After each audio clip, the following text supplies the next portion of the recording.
Circle Cutter Jig from shiftinglines.com. Is it a valuable purchase or just an unnecessary gimmick? Let's find out.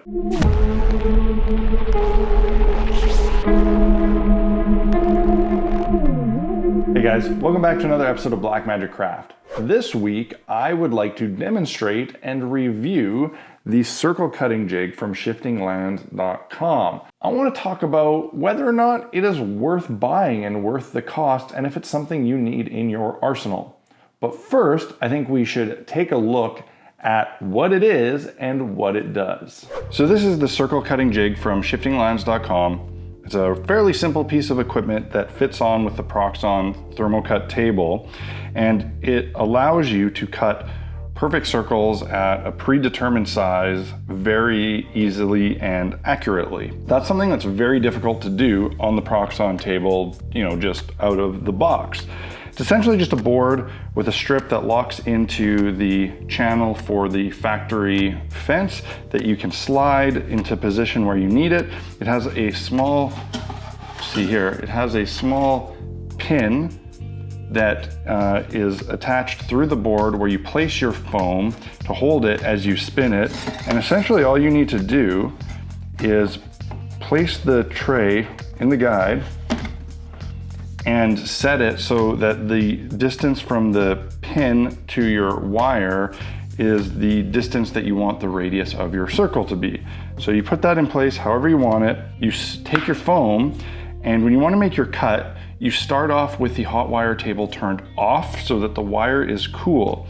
And the reason for that is what you want to do is actually push your foam into the wire. I'm going to lift this a little bit so you can see it a bit better. There's your wire. You want to take your foam, push the foam into the wire so that it's bent, and then press the foam down. What this will do is it'll put the wire under tension so that when you turn the machine on, the wire will heat up and want to revert back to its upright taut position and cut into the foam at the distance where you want your circle to start, and then you can start spinning it.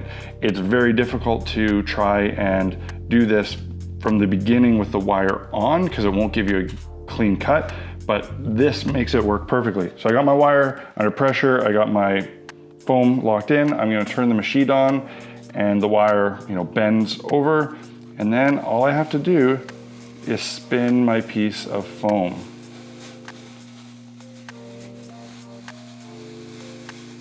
And this creates a really nice clean circle. You want to have your wire under a fair amount of pressure so it stays nice and tight as you do this, and actually turn the heat down lower than you might normally and go a bit slower. When you get to the end, just turn off the machine,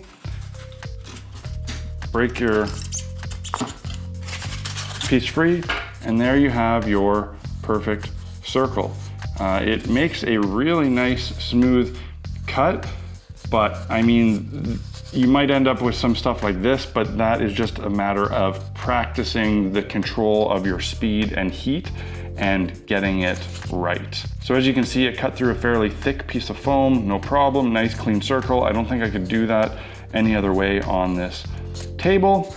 You can cut circles that are quite large in diameter. I think, what is the max radius here? So here's seven inches.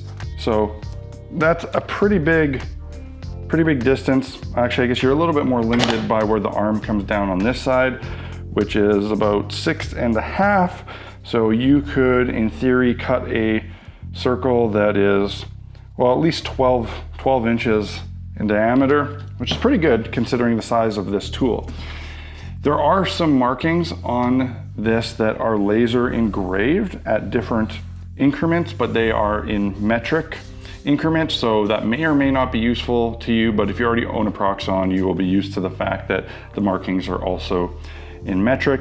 You can see here, I just myself labeled a couple spots where I'm going to be cutting things most often, at 3-inch circles and 6-inch circles, so that they work with my modular standard tiles that I do at 3-inch increments. And this is just basically a sheet of nice tempered MDF. It's thick enough to be nice and firm and straight. It's got the little pin nail on it there, and the underside has a guide, little square dowel on it that fits nice and tight in the track. When you get this, you have to do a little bit of assembly. You have to glue this on, and you want to use some white glue or carpenter's glue and clamp it in place, and put some effort into doing a nice job there so that this tool lasts you a really long time. It also ships without this pin installed, which makes sense so it doesn't get broken during shipping.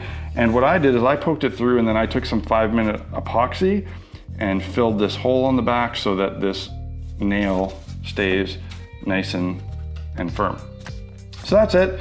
Now let's zoom out and let's talk about whether or not I think this unit is a good buy, worth your money, or if you should attempt to make your own. So now that you've seen what it is and how it works, the $33 question, is it worth the cost? Well, first of all, before we even talk about whether it's worth the cost, let's just talk about in general, is a circle cutting jig something you need in your arsenal of tools? Because the reality is, you don't just have to buy one of these things. You could make it. Do you need one? Short answer, yes. If you have already invested in a hotwire table, you might as well have a circle cutting jig in your arsenal because it will unlock a ton of potential in the tool that you already own. And once you have the jig, you're gonna find all sorts of reasons to cut circles that previously you probably avoided because it's a real challenge to do it through any other means. So yes, if you have a hotwire table, you should have a circle cutting jig. But should you buy this one? Is it worth the price, or should you make it? Well, you definitely could make this. Of all the tools that are offered on Shifting Lands, this is definitely the one that would be the easiest to replicate yourself. Some of the jigs and tools are fairly involved and complicated and have moving and adjustable parts, and those would be tough to make yourself without a laser engraver. But this one essentially is a board with a strip of wood and a nail on it. So this is something you could make. You can go to Home Depot, buy a sheet of MDF, cut a few grooves, put a rail and a pin in it, and you're done. And it doesn't have to be pretty. In order to function, it just has to have a few little things on it, but it doesn't have to be fancy. If you've got the time and you want to just make one up yourself, I encourage you to do that. You can definitely make your own. However, if time is valuable to you and you would rather just click a few buttons and then have this thing show up and be ready to use and be of a really nice, high professional quality, then yes, I think the price is worth it. It would be worth it to me.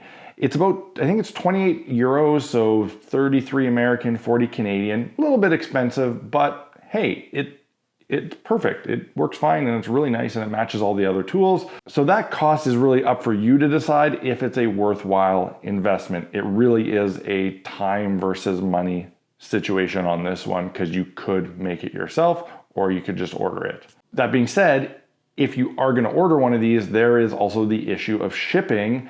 For those of us on the North American side of the globe, that's a little bit problematic because Shifting Lands is based out of the Netherlands, so sending stuff here is expensive. There's no way around that. But if you're gonna order some tools, especially if you're gonna order a bunch of stuff, I encourage you to actually message Gerard directly, send him an email, let him know that you found out about his tools through Blackmagic Craft, and see if there's anything he can do for you to offset the shipping costs. Because often if an order is big enough, he may be willing to throw in a few extras for free so that the cost of shipping, which he can't make go away, is actually worth it. Don't hold me to that, but it is definitely worth messaging him because he is a super great guy to work with and he is very reasonable and understanding about the shipping costs. On that same note, if you want to pick up a hotwire table or any of the other tools that I use, you can head over to blackmagiccraft.ca or check the links in the description of the video below. There are my affiliate links to Amazon for all the stuff that I use and recommend, and purchasing through those links gives me a commission that helps out the channel financially. The other way you can help out the channel if you'd like is by supporting Blackmagic Craft on Patreon.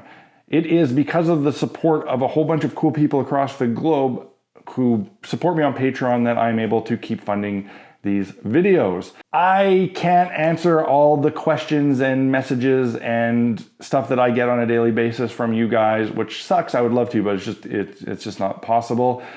If you have questions for me or you need help with a build, the way you can get that is by joining the Blackmagic Craft Fellowship through Patreon. There is the private Facebook group for all those supporters, and that is the way that I will help you out with your project for sure and answer anything you need. I also do some private videos and instructional stuff outside of the channel there. So hey, check out Patreon, consider it. I'd really appreciate it.